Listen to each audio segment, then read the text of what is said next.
And now, live from Las Vegas, the Joey Ciccone Show. The Joey Ciccone Show. Connected.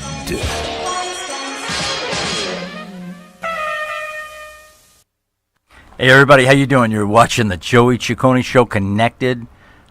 It's 11 a.m. I mean, it's in the morning. We're in Vegas over here at World Center of Broadcast Media. All right, last weekend we had a nice holiday. We had things happen. We took a little break over there. You're back live with us today.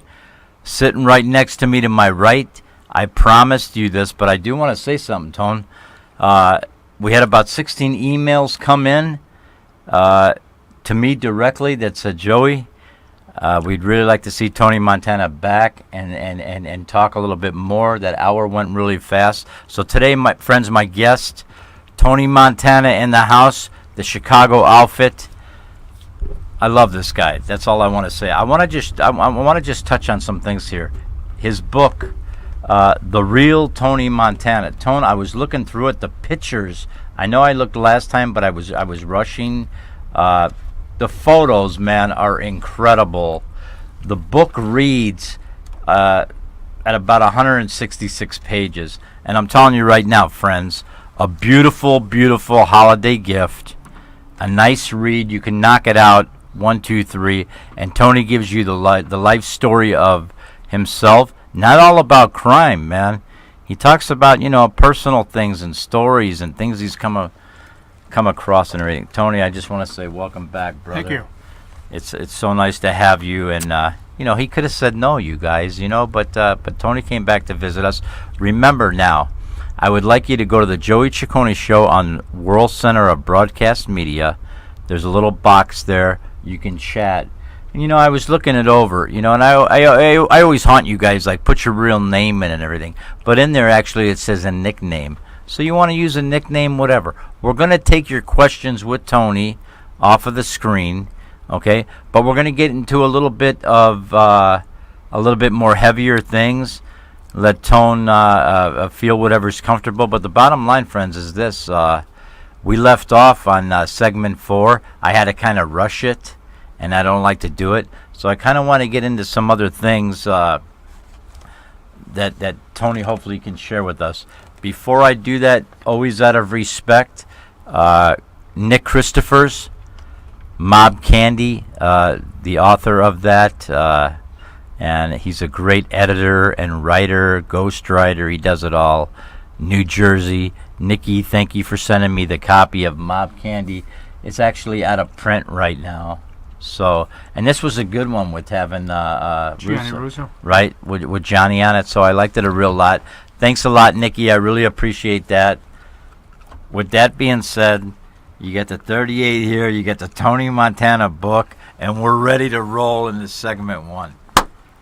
What's going on for the holidays? Just offhand, just to start. Had dinner with a few friends of mine that are coming in town. Nice. Was Thanksgiving nice and everything? Oh, yeah, it was comfortable. Yeah, it was good. You had a nice Thanksgiving? Yeah. I was sick. I got sick all Thanksgiving. Well, I got a little sore throat now, but it was good. It was but good. Nothing stops you. You just No, keep no. you keep moving ahead, baby, right?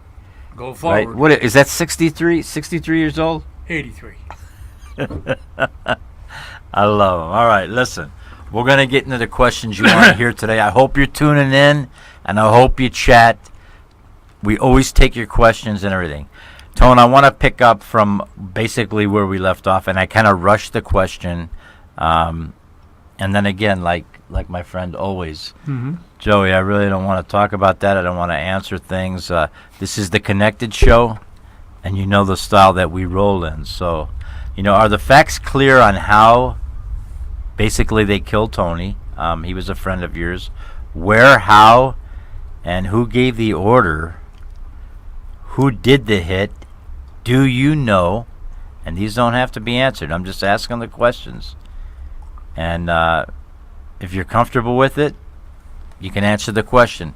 If you're not, you can plead the fifth. No, but what I Tone, just on this, I want to go on the record saying this. I've heard on this show and from personal friends over dinner and a lot of different people, I've heard a lot of different stories.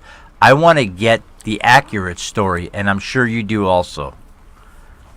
And on that, Well, basically, that story's been told in the Family Secrets.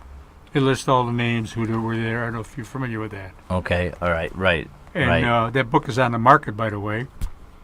It's called The Family Secrets? Correct. And was written by Frank Calabrese Jr. Oh, okay, very... Frank Calabrese's father. Gabish, right, beautiful, right. And so the names and everything been mentioned, how it happened. I could duplicate what he wrote in the book because it was that way, is the way it happened. Okay, if you would like, for the friends, the friends, the fans, the people all over the United States, people that follow us, and coming from you would be very important. Just how it kind of went down. Well, when they called for Tony, Tony had a brother named Michael who was in Chicago. Of course. And when they called Tony and they said, we're having a meeting, Tony, come in with Tony and Michael, and we're going to have an important meeting. Sure, a sit down. Yeah, but it was favorable the way they mentioned it to Tony. It was nothing negative. Very You know, very casual, like maybe we're going to Yeah. talk business or So discuss some things. so they picked him up when he got in town in Chicago. They picked him up by Michael's home. Michael was living there, and Tony was there. They picked both of them up, and they drove him to Bensonville, Illinois, a home in Bensonville. I know it well, okay. Okay, and that's where they got him. According to the Family Secret book, now is what I'm doing here. This is what I want. I just want facts. This is what I'm talking about. They said, because the book that was written by Frank, and Frank's dad was there, Frank Calabrese Sr. And as they went in, according to the book, the two bosses were in the kitchen, the head bosses up there, and they said, yeah, we'll go downstairs. We'll be downstairs for the meeting. The meeting was supposed to be downstairs in their den down there. Well, as they were going in, Tony was walking down the steps. The guy under the steps tripped him, and the brother boat went down. That's when they started doing it. They put a rope around Michael's neck and start killing him. Okay. See, everything was done in the house in the basement. Okay, that and not to interrupt you, Tone, but that's where I wanted to clarify it. When you see Casino, they got him throwing him in a hole and everything. You don't know what. Well, really they did happens. do that, but they didn't beat him in the field. They took care of it in Chicago. They put him in the back of a van, two of them, and there was two to three guys already dug up the grave. It was on the Indiana side. The highway separates It was. Illinois and Indiana. All you got to do is walk across the street. You're in Indiana. I know it well. I Okay. know it well. So that's where they buried him, and but they were supposed to be buried really alive because they found dirt in their lungs. They breathed it in, so they were really unconscious when they were. Still breathing the dirt Correct. and everything. And that's what they did. They all beat him. There were 17 guys there in that basement working on him. Okay, so they gave him basically a beating, but he wasn't. And according to the He book didn't die at again, the time. Tony says, could I have a minute to say my prayers? And one guy just said, yeah, and hit him right in the head. And I have that. I have that prayer that hangs over my bed, and it's in Italian, and I know the prayer that he used to say all the time. Yeah, but they didn't even get him to say the prayer. He didn't even get to say the prayer. The guy hit him over That's the head. how much they hated him. All right, now Tone. I always like the controversy, and my fans love it. They're already here. Look, But they're already here. You got Jill. You got Dominic. Every week they come to see me. good. All right, Tony Montana on the show in the house, man. You need to take care of it, and you need to buy this book. Do you know who did it? Who did what? The killing?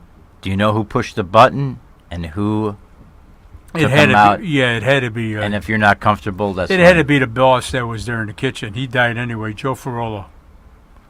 Okay, so he made the call, and and the soldiers did Yeah. the work, Mm-hmm. and basically ended up out in that field. Correct. Yeah, they brought him out there and they dropped him in there. They didn't want him to be that. They didn't want him to be found that quick by the farmer. The farmer found him within a few days. Mm. He saw that somebody did some work on his lawn, on the grass there, whatever the farm was. the And, cornfield or the Yeah, farm, the cornfield, whatever it was. right. And so he called the coppers, state troopers. Right. They come in there, dug it up, and that's where he was. And it happened really, really fast. I mean, finding him is what I'm saying. Yeah, June 10th he was missing. I think they found the prior up pretty close to the 15th of June. Right. Right. Now, my question to you, my friend, is why? There's so many combinations why. So many. Tony was, Tony was doing a lot of things in Vegas that he bypassed their okay, even though he was a boss. The outfit's okay, or Well, there's certain things people you in can't St. do. Louis was a little of both, or I know about St. Louis, okay, but he was getting a lot of notoriety. He had a couple of bad cases going up, and the cases he had, there was no way he could have won them, and he could have done a lot of time. And this is another way, a reason they could have done him, because they figured he could have rolled. right, See, they got to go with guarantees. They can't say, well, he's strong. He's strong now, but will he be strong when they tell him what he's going to get? right. See? And things happen. Friends, the Joey Ciccone Show connected. Tony Montana sitting next to me. Second time around. I mean, he tells it the way it is. Jill, was a nice Thanksgiving, honey. I was a little sick. All right? Dominic, for Tony, good to see Tony back.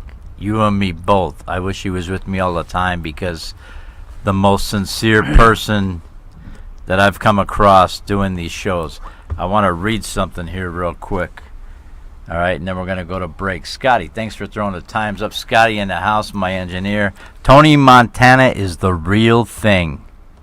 He has lived in Las Vegas for 45 years and is one of the outfit's most under-the-radar hidden treasures, running with the best of the Chicago outfit members, known, and I will ask you this question in a little bit, known as the Silent Strength, participating in his role without the customary fanfare and notoriety.